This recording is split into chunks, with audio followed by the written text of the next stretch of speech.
ഷഡ്പദം. ഷ, സ, ഹ, ള, ഴ, റ. ഷഡ്പദം.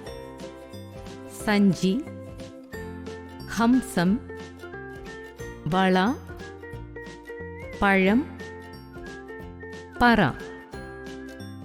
മഷി, സിംഹം, ഹാരം, തവള, വാഴ, പാറ. വായിച്ചു കൊടുക്കുക. സിംഹം, കാട്ടിലെ രാജാവ്. തവള, വെള്ളത്തിലും കരയിലും ജീവിക്കുന്നു. വള, കയ്യിൽ അണിയുന്ന ആഭരണം. പാറ, വീടിന്റെ തറ പണിയാൻ ഉപയോഗിക്കുന്നു.